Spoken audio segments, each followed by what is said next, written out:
meus irmãos, que a graça e a paz do Senhor Jesus sejam sobre todos aqui presentes, são todos muito bem-vindos a essa casa de oração. Cumprimento também aí os visitantes, aqueles que nos visitam no dia de hoje, sejam bem-vindos também ao nosso meio. Amém? Glória a Deus, meus irmãos.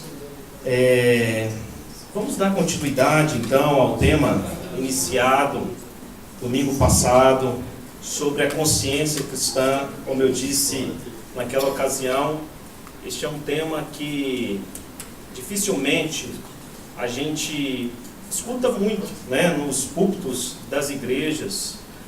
Fala-se muito pouco acerca da consciência cristã. E a palavra consciência, ela aparece 30 vezes no Novo Testamento.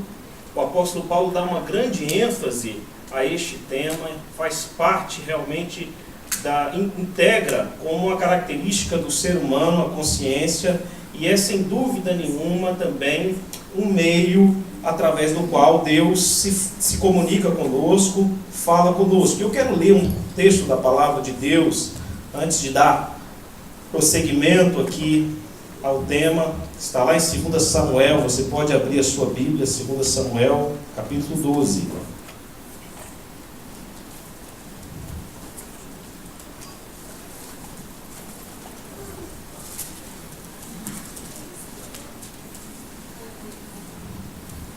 Versículo 1, a partir do verso 1,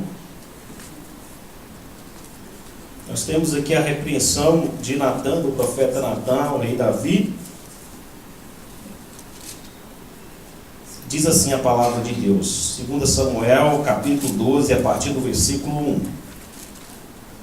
O Senhor enviou Natã a Davi. Chegando Natã a Davi, disse-lhe: havia numa cidade 2 homens, um rico e outro pobre. Tinha o rico ovelhas e gado em grande número, mas o pobre não tinha coisa nenhuma, senão uma cordeirinha que comprara e criara, e que em sua casa crescera junto com seus filhos.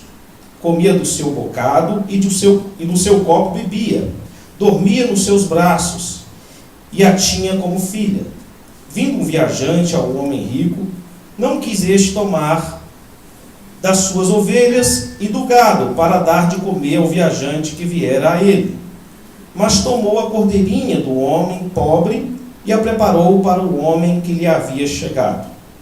Então o furor de Davi se acendeu sobremaneira contra aquele homem e disse a Natã: tão certo como vive o Senhor, o homem que fez isso deve ser morto, e pela cordeirinha restituirá 4 vezes, porque fez tal coisa e porque não se compadeceu. Então disse Natã a Davi: tu és o homem, assim diz o Senhor, Deus de Israel: eu te ungi rei sobre Israel e te livrei das mãos de Saul. Dei-te a casa de teu senhor e as mulheres do teu senhor em teus braços, e também te dei a casa de Israel e de Judá. E se isto fora pouco, eu teria acrescentado tais e tais coisas. Porque, pois, desprezaste a palavra do Senhor, fazendo o que era mal perante ele, a Urias, o heteu, feriste a espada, e a sua mulher tomaste por mulher, depois de o matar com a espada dos filhos de Amon. Agora, pois, não se apartará a espada jamais da tua casa, porquanto me desprezaste e tomaste a mulher de Urias, o heteu, para ser tua mulher. Assim diz o Senhor: eis que da tua própria casa suscitarei o mal sobre ti, e tomarei tuas mulheres à tua própria vista, e as darei ao teu próximo, o qual se deitará com elas em plena luz deste sol. Porque tu fizeste inculto, mas eu farei isto perante todo Israel e perante o sol.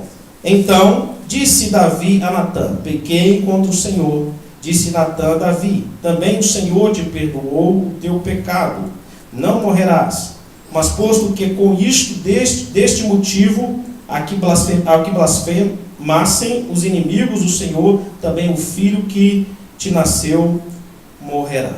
Amém. Pai, obrigado, Jesus, pela tua palavra, ó Deus, que é viva, que é eficaz, que é mais cortante do que espada de dois gumes, que penetra e divide alma e espírito juntas e medulas, é apta também para discernir as intenções e os propósitos do coração. Ó Deus, estamos diante aqui desta palavra inerrante, infalível, inspirada pelo Senhor e instrumentalizada pelo Senhor para falar conosco. Por isso, ó Deus, pedimos ao Espírito Santo, ilumine as nossas mentes. Tu, Espírito Santo, que nos persuades do pecado, da justiça e do juízo, que a tua ação soberana possa ser eficaz no coração, na mente de cada um de nós, e que a palavra que será dita, explicada, ó Deus, nesta noite possa alcançar o coração de cada um de nós. Esta é a nossa oração, esse é o nosso pedido, em nome do Senhor Jesus Cristo. Amém. Irmãos, se há uma característica, eu posso dizer, um elemento divino plantado em todo ser humano, e que talvez, pelo menos eu não consiga enxergar outro, seja o elemento mais extraordinário que Deus colocou no ser humano, é a sua capacidade evolutiva, metamorfósica. É a capacidade que o ser humano tem de desenvolver determinadas virtudes, determinados elementos do ser, determinados elementos da personalidade, do caráter.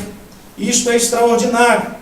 O ser humano ele pode desenvolver o seu caráter, o ser humano ele pode desenvolver a sua fé, o ser humano ele pode desenvolver a sua salvação, o ser humano ele pode desenvolver a sua inteligência, o ser humano ele pode desenvolver várias situações ou aspectos da sua natureza. E isso faz, sem dúvida nenhuma, diferenciado em relação a todos os outros seres, sejam eles visíveis ou invisíveis, angelicais ou não angelicais. Tudo que Deus fez no ser humano tem a capacidade evolutiva, o seu caráter, a fé, a sua inteligência. E isto é extraordinário. Eu elenquei aqui alguns versículos que traz essa conotação e esta ideia evolutiva e metamorfósica presente como característica divina no coração do ser humano, na vida do ser humano. Oséias 6, versículo 3, a palavra de Deus diz: então conheçamos e prossigamos em conhecer ao Senhor. Olha que coisa extraordinária. Há aqui uma exortação, uma vocação do profeta Oséias, no sentido de levar o povo a conhecer, mas não apenas conhecer pontualmente, mas conhecer como processo evolutivo e ascendente. Conhecer o Senhor. Conheçamos e prossigamos em conhecer o Senhor. E conhecer o Senhor, sem dúvida nenhuma, é o maior desafio na vida de qualquer ser humano. Porque, meus queridos irmãos, para conhecermos o Senhor, é necessário que haja presente na vida desse ser a capacidade de sempre assimilar e aprender mais. A capacidade de assimilar e aprender mais presente na vida do ser humano é contínua e eterna. Se há um aspecto divino, se há um aspecto eterno presente no coração do ser humano, é essa capacidade evolutiva eterna. Nunca chegaremos ao ápice de dizer, aprendemos tudo, conhecemos tudo que de Deus se pode conhecer, assimilamos tudo, porque Deus nos chamou para vivermos neste processo contínuo, ascendente e eterno de conhecer o Senhor, de procurar conhecer o Senhor sempre. E essa, sem dúvida nenhuma, é a característica mais extraordinária no ser humano. 2 Coríntios capítulo 3, versículo 18, o apóstolo Paulo também diz assim: mas todos nós, como um rosto descoberto, refletindo como espelho a glória do Senhor, somos transformados de glória em glória. Olha que coisa extraordinária. Somos transformados de glória em glória na mesma imagem pelo Espírito do Senhor. O apóstolo Paulo, em Romanos capítulo 12, verso 1, ele também nos chama a uma metamorfose, a uma mentalidade transformada e renovada em Deus. Ele diz: rogo-vos, pois, pelas misericórdias de Deus, que apresenteis o vosso corpo como sacrifício vivo, santo e agradável a Deus, que é o vosso culto racional. E não vos conformeis com este século, mas transformai-vos pela renovação da vossa mente, para que experimenteis qual seja a boa, agradável e perfeita vontade de Deus. Hoje pela manhã, estudando aqui o livro de Filipenses, o pastor Charles citou o texto de Filipenses capítulo 2, versículo 12, que é uma vocação, que é um chamado também para desenvolvermos a nossa salvação. O apóstolo Paulo diz: assim, pois, amados meus, como sempre obedecestes, não só na minha presença, porém muito mais agora na minha ausência, desenvolvei a vossa salvação com temor e temor. Os melhores exegetas da Escritura Sagrada sempre têm a visão de que a salvação é processual. Ela é pontual em certo aspecto, porque ela liquida de uma vez por todas o escrito de dívida que era contra nós. Quando Jesus morre na cruz do Calvário e brada lá da cruz dizendo: está consumado, todo o escrito de dívida que era contra nós foi cancelado naquele exato momento. Mas a salvação, além de ser pontual, ela é processual, porque existe o chamado processo de santificação, desenvolver a nossa santificação, mortificando os efeitos da carne, as concupiscências da carne, e alimentando o Espírito para que esse produza em nós o seu fruto. Meus queridos irmãos, a salvação também tem este aspecto de desenvolvimento. Alguns acham que este desenvolvimento se culminará na parousia de Cristo, quando Ele vier na companhia dos salvos, e a igreja for arrebatada aos céus, os mortos saindo dos seus sepulcros, os mares devolvendo os seus mortos, e todos ali encontrando com o Senhor nos ares, recebendo um novo corpo semelhante ao dele. E ali a palavra de Deus diz que tragada foi a morte pela vitória. Onde está a morte? A tua vitória, o teu aguilhão. Mas, meus queridos irmãos, nem mesmo na parousia de Cristo Jesus, nem mesmo passando por essa transformação extraordinária de termos os nossos corpos revestidos pela incorruptibilidade, pela divindade, tendo um corpo semelhante ao de Cristo, nem mesmo naquele dia nós alcançaremos todo o ápice que Deus um dia projetou para nós. Porque a eternidade consiste nisso, diz o Senhor, em me conhecer. Então na eternidade nós também estaremos num processo contínuo e eterno de aprendizado. E esse aprendizado não é um aprendizado simplesmente intelectual ou de informação, mas é um aprendizado que vem acompanhado de uma transformação do ser, transformação do nosso caráter. 2 Pedro, capítulo 3, verso 18, também traz esta ideia de metamorfose, de transformação ou de desenvolvimento ascendente, quando o apóstolo diz assim: antes crescei na graça. Olha a exortação: crescei na graça e no conhecimento do Senhor e Salvador Jesus Cristo. A Ele seja glória para sempre.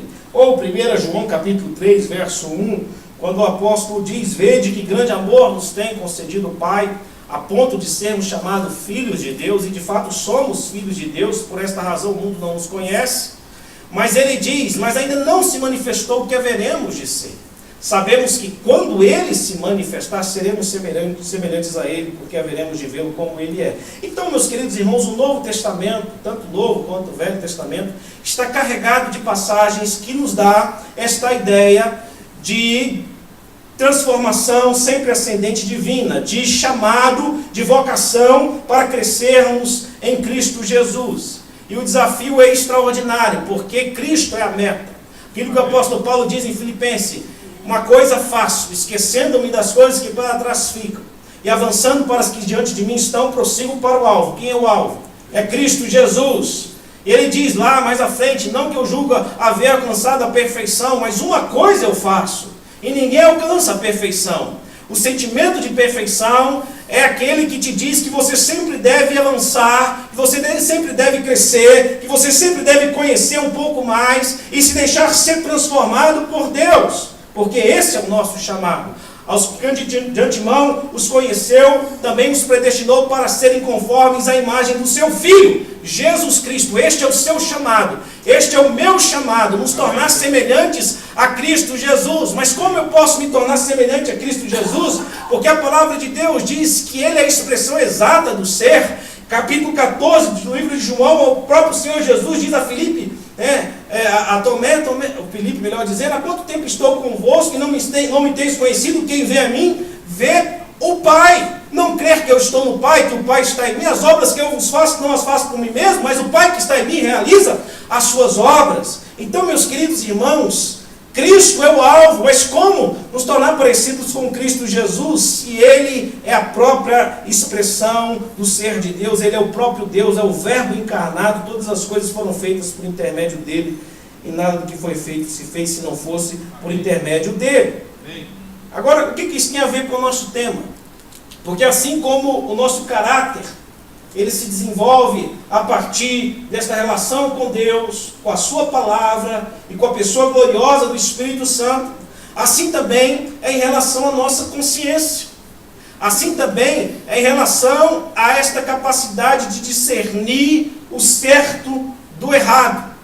Há muitos aspectos extraordinários que a gente vê na vida dos apóstolos, que foram também desenvolvidos e aperfeiçoados. Por exemplo, o seu discernimento espiritual, do mundo espiritual.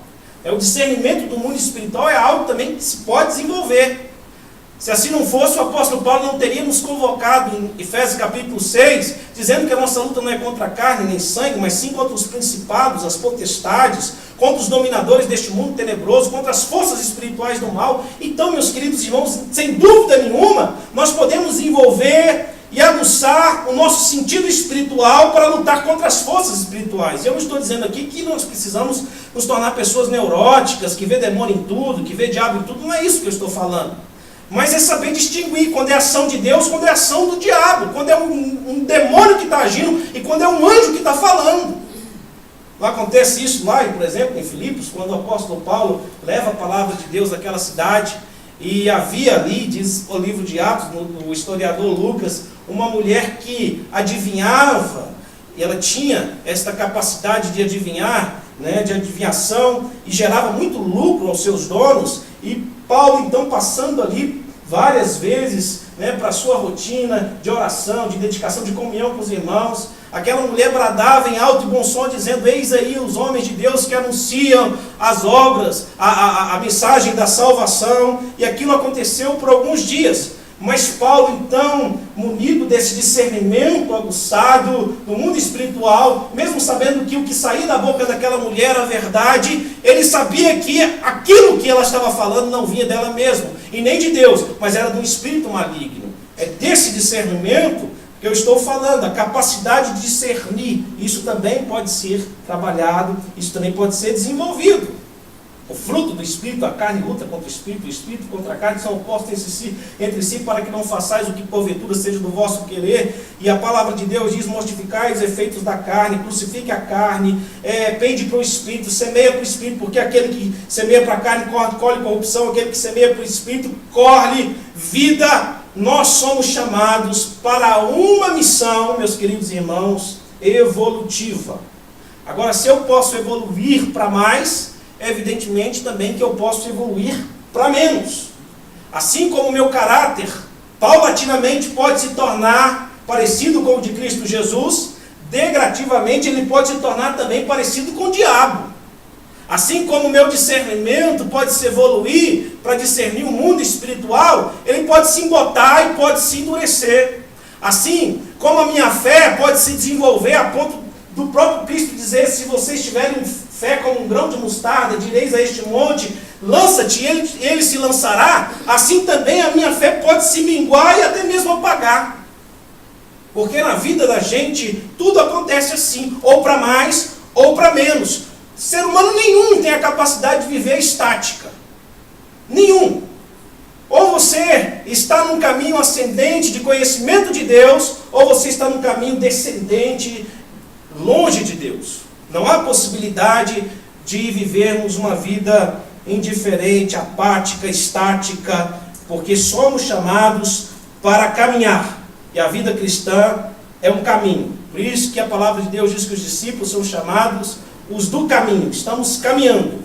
É o mesmo Pedro que negara ao Senhor Jesus em certa ocasião, mostrando ali a sua fragilidade, a fragilidade do seu caráter, foi identificado pelo Sinédrio lá em Atos como alguém que estava com Cristo Jesus. Porque ao ver a intrepidez de Pedro e João, reconheceram que eles haviam estado com Cristo Jesus. Era outro homem.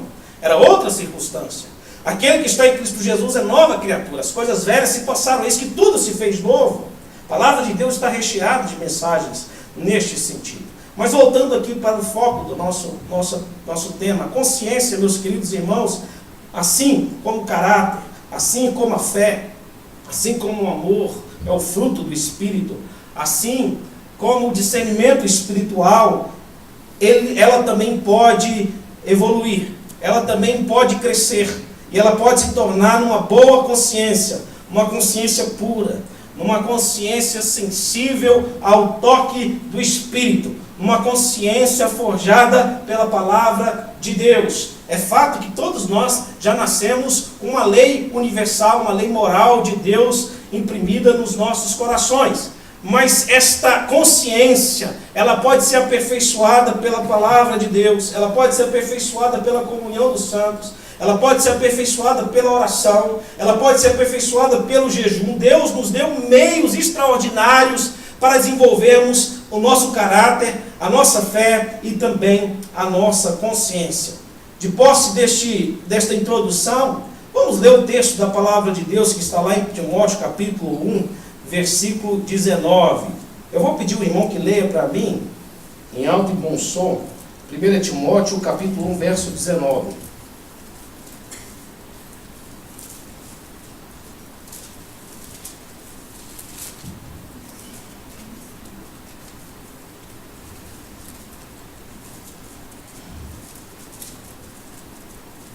Alguém pode ler? Conservando a fé e uma boa consciência, a qual alguns havendo rejeitado, naufragando no tocante à fé.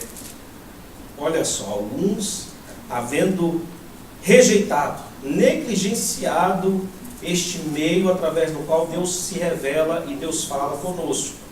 É muito, a gente está vivendo hoje, lamentavelmente, nas igrejas, especialmente nas igrejas evangélicas, a era dos crentes com mentes embotadas, com consciências fragilizadas, sem a capacidade de discernir absolutamente nada. As pessoas se sentem muito mais acomodadas se houver um líder que diga para elas: é proibido, é permitido, faça isso, faça aquilo, né? Parece que há uma predisposição da nossa inteligência, da nossa mente, em se deixar se dominar e se deixar se levar pela palavra dos outros. É importante, sem dúvida nenhuma, ouvir o que os filhos de Deus têm a dizer, mas o que eu estou ressaltando aqui é, muitas vezes, pessoas deixarem, ou negligenciarem, melhor dizendo, a consciência, a boa consciência como meio através do qual Deus se revela. Nós falamos domingo aqui passado que há 3 maneiras de Deus falar conosco.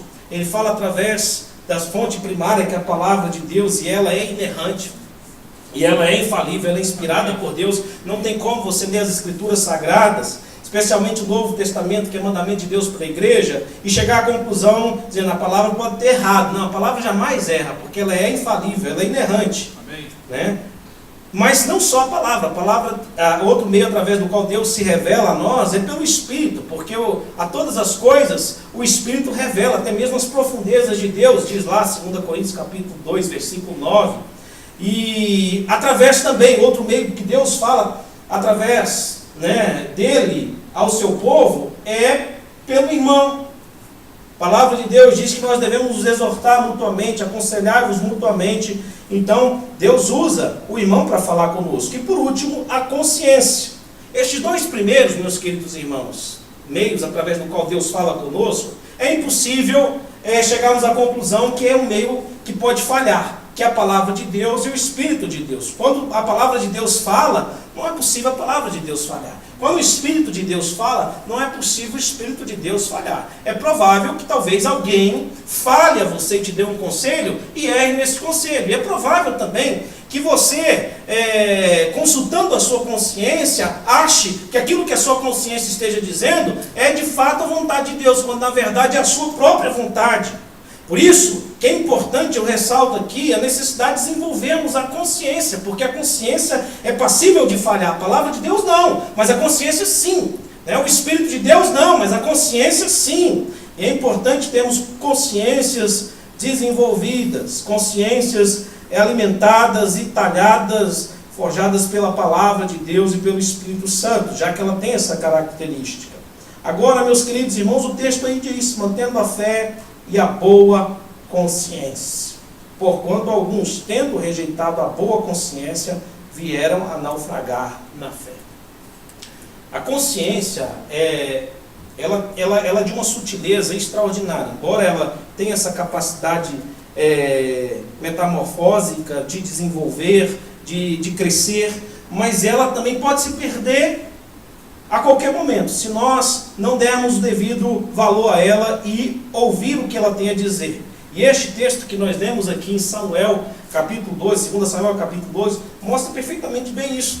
Davi estava num momento extraordinário da sua vida espiritual, não só do seu reinado, enquanto rei de Israel, porque Deus havia entregado a Davi todos os seus inimigos, praticamente. Ele triunfou sobre a casa de Saul. Deus dera a Davi as filhas ali de Saul, deu as riquezas de Saul, tudo que era de Saul passou por direito a Davi. Era um homem que alimentava o seu espírito com salmos extraordinários. Ele escreve o Salmo 23, o Senhor é meu pastor e nada me faltará. Era um homem que tinha um coração de adorador a Deus, adorava o Deus com a sua harpa, estava todo o tempo buscando a Deus. Ele escreveu salmos extraordinários, como o Salmo, por exemplo, o Salmo 27, quando ele diz, o Senhor é minha luz, é a minha salvação, de quem terei medo, o Senhor é a fortaleza da minha vida. Então era um homem que estava constantemente em contato com Deus, mas por causa de uma vacilada, por causa de uma fragilizada no caminho,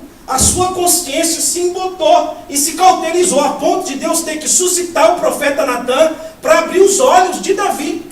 Daí vocês percebem, meus queridos irmãos, como a consciência, se não for bem cuidada, se não for bem alimentada, se não for consultada todos os dias e dermos a ela o devido valor, ela pode se perder. Ela pode se perder num simples gesto tresmocado de vacilo na vida, e a tendência é que, uma vez que você não dá o devido valor à consciência, escuta a consciência, a tendência é que a sua voz da consciência se torne cada vez mais fraca, a ponto de chegar um momento que você não vai ouvir mais a voz da consciência. E é isso que acontece aqui no texto.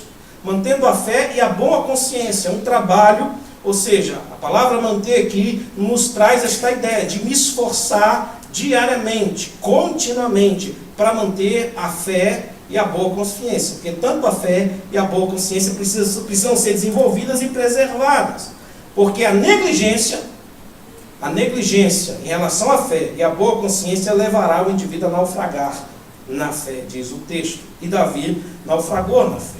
Agora, como seguir a consciência, meus queridos irmãos? De que maneira, seguir a consciência? A consciência pode ser insensível ou estar endurecida, e por isso é incapaz de dar uma orientação segura. O texto lá que nós lemos domingo passado, de 1 Timóteo 4,2, fala sobre isso, pela hipocrisia dos que falam mentiras, e que tem cauterizada a própria consciência. Ou seja, não adianta alguém tentar consultar uma consciência cauterizada, porque uma consciência cauterizada é uma consciência enganosa. Você acha que tem uma consciência, mas na verdade, quem está falando não é a sua consciência. Muitas vezes é a concupiscência da carne. E aí é o grande perigo, é nós confundirmos a voz da consciência com o desejo da carne. Eu já vi muita gente chegar para mim e falar assim, não, pastor, às vezes largando a mulher, os filhos, e se aventurando num novo romance, o cara diz, não, pastor, essa é a mulher de Deus para a minha vida, e usa o nome de Deus, é Deus que me mostrou, foi um engano esse casamento, foi um engano aquilo outro, e o indivíduo acredita que de fato aquilo é Deus que está falando, quando na verdade não é Deus, não é a sua consciência, mas é a sua natureza pecaminosa. Então, meus queridos irmãos, há uma possibilidade muito grande de confundirmos a voz da consciência, e Deus usa a consciência para falar, como voz de Deus, voz divina, com a voz da carne, com a voz da nossa vontade. Segundo lugar, pode ser demasiado delicado ou frágil, e por isso indigna de confiança. Tem pessoas que não têm uma consciência cauterizada, ou seja, elas não tiveram a sua consciência completamente engessada, a ponto de não conseguir discernir o certo do errado, né? Mas tem uma consciência fragilizada, uma consciência fraca, uma consciência que não é alimentada, cuidada todos os dias pela palavra de Deus. É muito importante a gente alimentar a consciência. E a consciência age no subconsciente da gente. Eu estava lendo um texto esses dias, né? O pessoal gosta de postar muita coisa no Facebook. Eu não leio muito, mas tem algumas coisas interessantes. Eu não sei quem postou, mas ele disse o seguinte: eu fiz um questionamento ao meu pastor, e eu disse a ele: olha, pastor, eu estou aqui há tantos anos ouvindo as pregações que o senhor faz, e são anos e anos ouvindo o senhor falar, e eu não me recordo, se eu me recordar de 2 ou 3 pregações do senhor, é muita coisa, porque é impossível nós assimilarmos tudo isso aqui. Então eu questiono essa metodologia de pregação, de estudo da palavra de Deus. Será que isso é eficaz mesmo? Porque, remetendo à minha memória aqui, eu não consigo me lembrar de pelo menos 3 pregações. Se eu entrevistar as ovelhas aqui, o senhor chegará à mesma conclusão. E aquele pastor, sabiamente, ele disse o seguinte: olha, você está casado há muitos anos também com a sua esposa. Você se lembra todas as vezes e de todos os pratos que ela fez para você comer durante todos os almoços da sua vida? Ele diz: de forma alguma. Mas essa comida foi necessária para alimentar você e te colocar de pé hoje aqui, não é verdade? Sem dúvida nenhuma. E a palavra de Deus, ela tem esta capacidade. Porque o Espírito de Deus, uma das características do Espírito Santo de Deus, é nos fazer lembrar a palavra de Deus naqueles momentos importantes, quando você precisa tomar decisões acertadas na vida, quando você está em dúvida em relação a alguma coisa. O Espírito de Deus traz à sua memória aquilo que você precisa para tomar esta decisão. Agora, como o Espírito de Deus pode agir na memória e na consciência do ser humano se ele não tem acesso à palavra de Deus? O que é uma consciência fraca? Uma consciência fraca é uma consciência que é escravizada pela religiosidade, pela sugestão humana, pela influência, quem sabe, de pessoas, de líderes que têm a capacidade às vezes, de convencer as pessoas de várias maneiras. São pessoas cuja consciência ainda está fragilizada. Estava conversando com o nosso irmão ali no final do culto, né, domingo passado, e a gente falando de uma determinada igreja, não quero falar o nome dela aqui, mas ele disse: olha, pastor, já fiz parte dessa igreja, e lá eles conseguem fazer uma lavagem cerebral nas pessoas, arranca tudo das pessoas, né? Eu nunca entrei nessa igreja, entrei só uma vez, estava com R$1 no bolso, mas eu confesso, irmãos, que eu fiquei com desejo de dar esse R$1, eu falei: não, vou entrar aqui só para analisar como é que é esse negócio aqui, e a pressão psicológica é tão grande. Mas isso, meus queridos irmãos, acontece em pessoas cuja consciência é fraca, pessoas que ainda não desenvolveram uma consciência robusta, talhada pela palavra de Deus. Ou seja, não é porque alguém que está lá atrás do púlpito dizendo que você vai para o inferno se você não der isso, se você não der aquilo. Não é assim que acontece. Acontece sim na vida de quem tem uma consciência fragilizada. Mas outro aspecto aqui também é que não é uma autoridade absoluta. Como eu falei aqui, a consciência, ela não é uma autoridade absoluta. Mesmo a boa consciência, mesmo a consciência desenvolvida, mesmo a consciência iluminada, ela não é uma autoridade absoluta. Mas não é porque ela é uma autoridade, não seja uma autoridade absoluta, que não devamos ouvir ou dar ouvidos à consciência. Porque Deus fala através da consciência. Deus se manifesta através da consciência. Bem-aventurado é aquele que não considera pecado naquilo que pratica. Ou seja, a sua consciência está tranquilo. Um juízo muito maior virá sobre aqueles cujos atos acusam a sua consciência, mas eles não dão a menor importância a ela. O juízo de Deus sobre eles será muito maior. É muito importante ouvirmos a voz da consciência. A consciência não é uma autoridade absoluta, visto que é condicionada pela sua formação e ensinamentos recebidos. Agora, ela tende a falhar mais quando estamos distantes da palavra de Deus. Ela tende a se equivocar mais quando estamos distantes da comunhão com Deus.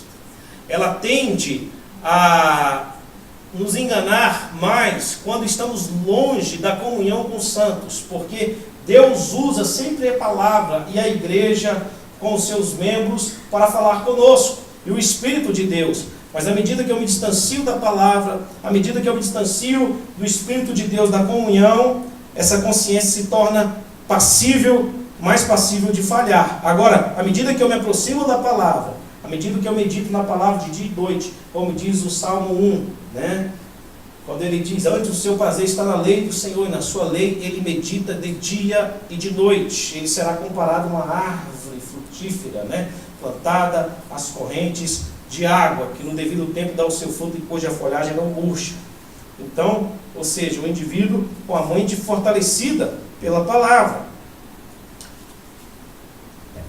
Quarto lugar, é insuficiente quando usada sozinha e tem que ser suplementada pela influência das Escrituras, do Espírito Santo e aconselhamento cristão. Tem gente que se acha a medida de todas as coisas, que não é necessário. Já li a Bíblia uma vez só, pastor, está bom demais, né? Quem fala isso é porque não conhece a natureza e o caráter das Escrituras, porque a palavra de Deus ela é divina. A palavra de Deus ela se renova a cada manhã. A palavra de Deus sempre tem coisas novas a nos dizer. Se assim não fosse, não haveria passagens como o Salmo 1, né? Meditar de dia e de noite, nas mesmas coisas, não tem problema, né? Uma vez eu indo para a escola bíblica dominical, quando adolescente, meu pai, vamos para a escola bíblica. Eu falei, para quê? O que vai dizer lá eu já sei, que é coisa de jovem, né? Já aprendi isso aí, pai.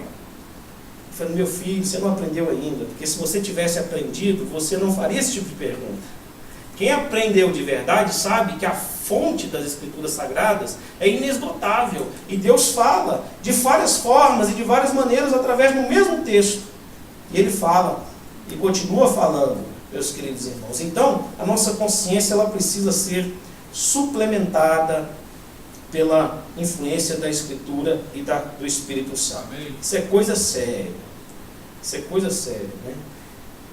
É por isso que eu tenho bronca com esse pessoal que diz, pastor, não precisa ir para a igreja não, sou um crente em casa, né? Eu nunca vi, me mostra um, que eu mude de opinião, eu nunca vi um crente avivado sem frequentar uma igreja. A não ser esses aí, que vivem na China perseguidos, mas mesmo assim, eles dão a escapada deles ali para congregar, para compartilhar o pão. Eu nunca vi. Então aqueles que advogam a tese de que é possível ser crente em casa, me mostram, né? Não precisa nem ser pelas Escrituras, porque pelas Escrituras você já perderia o debate. Mas me mostra, na vida real, um ser humano que está longe da igreja, da comunhão dos santos, e eu não me refiro à igreja institucional, mas à comunhão dos santos, né? Me mostra uma pessoa avivada, uma pessoa quebrantada, né? Pastor, não estou frequentando a igreja há um ano, mas estou aqui cheio do Espírito. Nunca vi, sinceramente. Eu nunca vi. Então nós precisamos uns dos outros também. Porque a consciência ela é suplementada pela Escritura, pelo Espírito Santo, mas ela é suplementada pela convivência, pela fraternidade da igreja, repartir o pão de casa em casa, perseveravam na doutrina dos apóstolos, nas orações, no partir do pão, em cada alma havia temor, o Espírito Santo agindo ali na igreja, um sendo usado por Deus para edificar o outro sendo usado pelo Espírito Santo para edificar um, e todos sendo edificados ao mesmo tempo, porque é assim que o corpo funciona, é a mão servindo o pé servindo o corpo, e não há possibilidade de vivermos, meus queridos irmãos, a plenitude do chamado de Deus fora do corpo. Aí ele diz, pastor, mas eu faço parte da igreja invisível. Puxa vida, teologicamente, filosoficamente até bonito, faço parte da igreja invisível. Para com isso, você não consegue se relacionar com o visível, você faz parte da igreja invisível. Para com isso. Não, pastor, mas as igrejas institucionais estão todas corrompidas, os pastores todos viraram bandidos. Mentira da mídia e do diabo, tem muita igreja séria, tem muito pastor sério. E a maioria, às vezes, vende o almoço para comprar janta, que eu conheço. A maioria. É porque a gente fica focado nessas igrejas megalomaníacas aí e tal. Mas se você for olhar, a maioria dos pastores passam despesas, dificuldades na vida. Eu mesmo optei não ser sustentado pela igreja por covardia da minha parte mesmo, né? Porque eu sei que a coisa é feia para quem é pastor, tempo integral. Então tem meu trabalho, né? Eu não quero sujeitar a minha esposa a isso. Talvez eu teria essa resiliência, mas eu não sei se a minha esposa teria também. Então eu não posso sujeitá-la a isso, né? Se Deus deu a oportunidade de trabalhar fora, mas é uma mentira do diabo. Então o diabo vai plantando mentira na cabeça das pessoas para não congregar. E a consciência ela é desenvolvida na coletividade. Ela é desenvolvida nessa exortação mútua, nessa demonstração mútua, neste louvor coletivo aqui. É a irmã que está dirigindo o louvor e chamando a igreja para adorar a Deus. Ali, meus queridos irmãos, o Espírito se fortalece. E uma vez o Espírito fortalecido, ele fortalece o caráter. Ele te coloca em você o desejo de ler a palavra de Deus, de ter comunhão com Deus, de buscar Deus. E quando você tem o desejo de buscar Deus, você lê mais a Bíblia, você está mais presente na igreja, o seu caráter é desenvolvido, a sua consciência se torna mais sensível ao toque de Deus, o seu discernimento espiritual está muito mais aguçado, você tem capacidade de discernir as coisas. Agora fica sem frequentar, fica sem ler a palavra de Deus, fica sem orar. Isso não é ameaça, de forma nenhuma, sou homem de ameaçar ninguém. Isso é apenas uma constatação que eu já vi na minha vida. 3 domingos que eu falto à igreja, eu já me sinto um pagão, né? A tentação é grande de ir no quarto ir para o cinema, de no quinto fazer o boliche, né? E não vir mais, porque a carne sempre tende a querer o que não é certo. Essa que é a verdade, né? Por isso que eu falo, né? Ovelha falta o primeiro domingo, eu estou tranquilo. Agora falta 12, eu já ligo mal, falei, irmã, volta para a igreja, porque não é brincadeira não, né? Vamos lá, respondendo adequadamente à consciência. Por ser a consciência insuficiente em si, temos que adotar certas medidas a fim de verificar seus apelos. Em primeiro lugar, cometemos uma ação, dizemos uma palavra, pensamos algo, ou adotamos determinada atitude, ou simplesmente observamos um destes procedimentos. A consciência então fala, apresentando o seu julgamento a respeito da justiça ou injustiça da situação. A consciência, ela fala, meus queridos irmãos. E se nós temos a consciência de que ela fala, precisamos nos esforçar para ouvi-la. Por que, pastor, eu preciso me esforçar para ouvir a consciência? Porque a consciência não grita. Ela coloca lá um cômodozinho no seu coração, e aí você precisa pedir a ajuda do Espírito Santo. Senhor, por que eu não estou me sentindo bem aqui, fazendo esse negócio aqui? Estou sentindo uma sensação ruim aqui no meu coração, não estou com o meu coração em paz, né? Isso é maravilhoso, é a consciência falando. E aí você precisa dar ouvidos à consciência, sondar o coração. Sonda-me, ó Deus, e conhece o meu coração. Prova-me, conhece os meus pensamentos, vê se há em mim algum caminho mau e guia-me pelo caminho eterno. É essa oração do salmista extraordinária. Amém?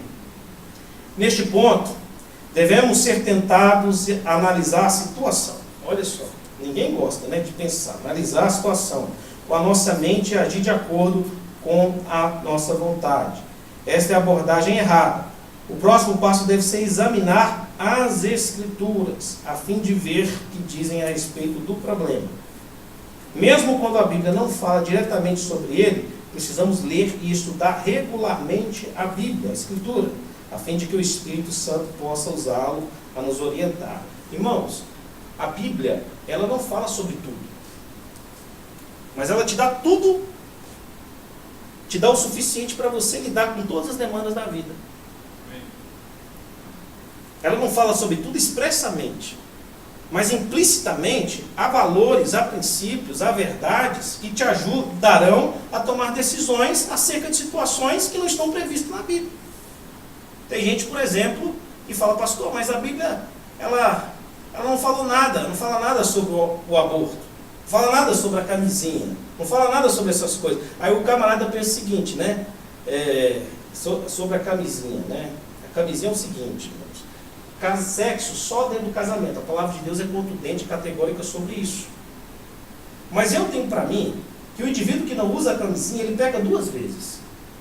Ele peca porque está indo para uma relação sexual, isso fere as Escrituras Sagradas, porque a relação sexual pelas Escrituras Sagradas é o que sacramenta o casamento.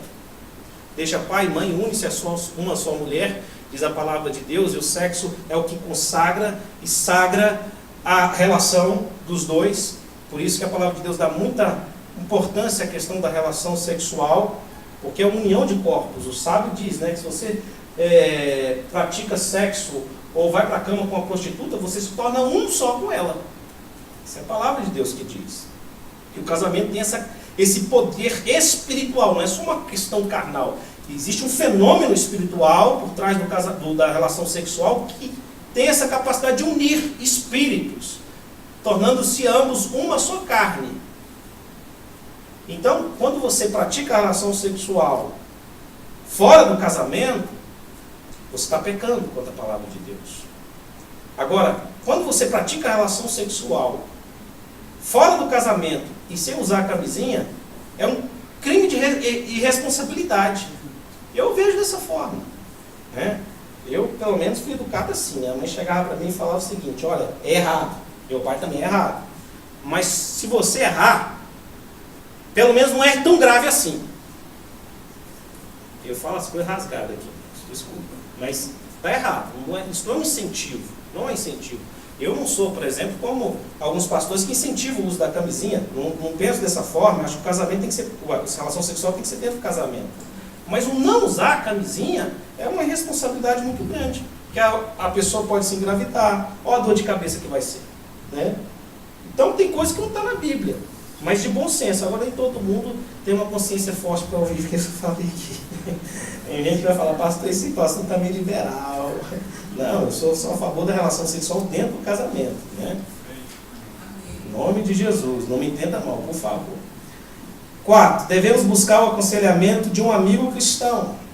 Falei aqui, neste ponto ainda se não tivermos a orientação clara. Colossenses 3,16, assim: habite ricamente em vós a palavra de Cristo, instruí-vos, aconselhai-vos mutuamente com toda a sabedoria. Eu pergunto aos desigrejados, como é que eles fazem para ouvir isso aqui, para viver isso aqui, se não estão na igreja? Né? Se pode ser cristão fora da igreja, o que eu faço como um versículo desse aqui? Aconselhai-vos mutuamente, né? Exortai-vos, instruí-vos mutuamente. Precisa ter alguém para... A igreja é fraternidade, é coletividade. É importante isso aqui, porque isso vai fortalecer a consciência, né? Um bom conselho ajuda muito. Conselho certo, vindo da pessoa certa e na hora certa, pode mudar a história da sua vida. Pode mudar. Tem muita gente que está com a vida desgraçada porque não deu ouvidos ao conselho dado pelo irmão, pelo pastor, né? Eu já contei meu testemunho aqui, mas eu quando fiz o concurso do bombeiro, tinha lá 6 fases, né? A última era de prova de títulos. E eu só tinha o curso de Direito e o curso de Teologia, não tinha mestrado e doutorado. O camarada que ficou em segundo lugar, eu precisava apenas de um ponto para me passar. E eu ficava pensando: meu Deus do céu, né? Qual é a nota que esse cara vai ficar no final? Né? Será que ele tem alguma pós-graduação, qualquer coisa vai me passar? E eu fiquei com aquela angústia durante 6 etapas. O concurso demorou quase 2 anos, né? Um concurso demorado do bombeiro. E ali, de repente, veio um pastor pragmático, né? Acho que desses liberal dentro do nosso movimento, que tem também. E aí chegou para mim e falou assim: ó, Edmilson, tem a solução para você. Você estava aí cursando um mestrado em teologia, você poderia fazer o seguinte: eu te antecipo o diploma, depois você termina as matérias, para você garantir essa vaga, né? Aí eu fiquei com aquela crise, né, de consciência: será que eu faço? Será que eu não faço? Não, isso não é certo não, Deus me livre. Não, mas foi o pastor que sugeriu, né? O pastor que orientou. E eu fiquei naquela crise, né? Aí o que eu fiz? Fui conversar com o meu velho pai, que sempre me orientou, né? Falei: pai, aconteceu isso. Ele falou: meu filho, esse camarada é liberal, não dê ouvidos a ele, não faça tal coisa, porque se for teu, Deus vai te abençoar e essa vaga é sua. Se lá na frente você precisar da intervenção de Deus e tiver feito algo errado, Deus não tem compromisso nenhum. Ele pode até agir por misericórdia, mas ele não vai estar obrigado a nada. Agora, se vocês fizerem tudo certinho, confiar nele, tenha certeza que a vaga é tua e Deus vai te abençoar. Conselho do meu pai, na hora certa, no momento certo, que eu já estava me matando, que não estava nem dormindo mais, aquela proposta do diabo, né? Proposta indecente. E aí deu certo. O cara, o segundo candidato, não era pastor, era impostor. Na verdade, ele tinha feito o curso de Direito, né? Fez teologia lá também, mas aí a teologia dele, os títulos, né, de mestrado, doutorado, ele pagou aí com uma instituição dessa, tirou em 3 meses e atravessou lá, entrou com ação na justiça. Sem brincadeira nenhuma, acho que ele entrou com umas 10 ações judiciais e me colocou como litisconsorte passivo necessário, né, como réu do processo. Ele perdeu todos, irmãos. Todos. Deus abençoou, porque Deus não tem compromisso com coisa errada. Agora, se a minha consciência está em dúvida, se é certo, se não é certo, peça conselho de alguém, do seu pastor, do irmão. Irmão, estou passando uma crise, estou sentindo tentado nisso, não sei se é de Deus, se não é de Deus, eu não sei o que fazer, eu preciso tomar uma decisão. Está orando, não viu nada, está lendo a palavra de Deus, mas ainda não viu nada. Deus pode usar um irmão para falar com você, e usa, e usa. Usa gente séria, como usou Natan. Davi achou que estava tudo certo. Não, eu sou ungido do Senhor, Deus me ungiu, rei, tudo que eu fizer Deus vai carimbar e vai concordar, aquela coisa toda, estava tranquilo na dele. Mas de repente Deus levanta um servo, um profeta chamado Natan, para contar uma história de Davi. Olha Davi, havia dois homens, um rico e um pobre. O rico tinha muitas ovelhas, o pobre, com muito sacrifício, comprou uma cabritinha para si. E ele estava com tanto zelo, essa cabrita, que ele alimentava, ela comia no seu próprio bocado, dormia com ele, com seus filhinhos, tratava com todo carinho, era a única cabrita que ele tinha e ele zelava por essa cabrita. E esse camarada rico, recebendo alguém de fora, avarento como era, não quis matar nenhum das suas ovelhas e diz: eu vou matar a cabritinha daquele cara ali, para não comprometer as minhas. Foi lá e matou. E Davi se enfureceu. Diz: quem é esse camarada? Eu vou mandar extirpar esse camarada da face da terra, fazer uma coisa louca dessa. E o profeta Natan diz então: foi você, Davi. Foi você. E aí ele diz: aí a ficha caiu. Que a consciência do cabra já estava cauterizada, ele não conseguia ver. E a gente tem que ouvir as pessoas, é muito importante ouvir as pessoas. Faz toda a diferença. Isso faz toda a diferença. Né? Isso aqui ajuda muita gente. Eu já vi situações assim que mudou mesmo. E é importante a gente estar vivendo essa coletividade. Então, finalmente, devemos agir baseados na fé. Romanos 14, 23 diz: mas aquele que tem dúvidas, se come, está condenado, porque o que faz não provém da fé. E tudo que não provém da fé é pecado. Então, interessante, o que tem a consciência fragilizada, se ele come e sente culpa, está pecando. Ele está pecando, e isso não provém da fé. Porque tudo que nós devemos fazer tem que prover da fé. O justo viverá de fé em fé. Como está escrito: o justo viverá de fé em fé. Tudo na nossa vida tem que ser vivido por fé. Isto aqui é um bom vetor para a sua vida, é um bom parâmetro do Espírito de Deus para a sua vida. Se há algo que você está praticando, está te incomodando, você se pergunta: isso aqui glorifica a Deus ou não glorifica a Deus? Isto aqui exalta a Deus ou não exalta a Deus? Faça essa pergunta a si próprio. Porque a vida do cristão é vivida de fé. E tudo que não provém da fé é pecado, diz a palavra de Deus. Por isso que eu não dicotomizo a vida espiritual. Tem gente que diz: pastor, ir para a igreja é a vida espiritual. O trabalho é mundo secular, diversão é mundo secular. Não. Tudo é espiritual. O seu futebol é espiritual. Amém? Falo para minha esposa: quando eu estou jogando bola, eu dou cada glória a Deus, aleluia, Deus é bom, Principalmente quando faz um gol, amém, glória a Deus, Deus é bom, É tudo por fé. Está comendo com a esposa no restaurante, é fé, é vida cristã, é de Deus. Tudo que fazemos tem que ser vivido por fé. Só encerrando: como se pode treinar, modificar, desenvolver a consciência? Vou ler rapidamente para a gente encerrar. Primeiro, é necessário que tenhamos uma consciência cristã. O cabra tem que ser regenerado. Se não for regenerado, é complicado. Tem até aquela lei moral universal, mas o regenerado, ele tem a palavra de Deus inscrita no coração. Contato regular com as Escrituras. Qual foi a última vez que você folheou a tua Bíblia? Está zerada a Bíblia do homem, Novinha. Tem folha até que está pregada uma na outra. Nunca leu. Memorização das Escrituras. Irmão, isso aqui ajuda demais. Você está doido. Isso aqui Se tem uma coisa que ajuda A vida da gente é muito diversa. Está certo que o Espírito Santo nos faz lembrar a palavra de Deus, mas não custa nada você dar uma mãozinha lá, memorizar o texto bíblico. Isso ajuda muito, vai tornar a sua consciência uma consciência mais ávida para decidir, mais forte. Confissão no varejo. Isso aqui ajuda a consciência também. Esse negócio de confessar os pecados no atacado, na hora de praticar, você não pratica no atacado, né? Senhor, perdoa as minhas multidões de pecados. Pecado tem nome.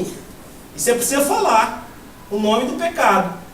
Senhor, eu menti, eu fraudei, eu forniquei, eu adulterei, eu matei. Tem que sair da tua boca, meu irmão. Porque se confessarmos os nossos pecados, diz a palavra de Deus, Ele é fiel e justo para nos perdoar os pecados e nos purificar de toda injustiça. Então o pecado tem que ser confessado no varejo, não no atacado. Quinto, restituição, conserto. Quando você peca e você sente que você pecou, mas já está consumado o mal, se tiver conserto, conserte. Porque isso vai te custar algo. E quando você estiver tentado a praticar de novo esse pecado, você vai pensar, meu Deus, deu um trabalho para consertar aquele troço. Se eu praticar esse pecado, tem que voltar lá e o negócio é pior ainda. Então confesse, mas, melhor dizendo, conserte o pecado, se for possível. Né? Em nome de Jesus. Obediência. Ajuda muito. É obediência à palavra de Deus. Praticar a palavra de Deus. Isso ajuda muito também. Crente rebelde é bom para ter consciência cauterizada. Crente que não ouve ninguém, não dá ouvidos à palavra de Deus, ao pai e à mãe, a ninguém.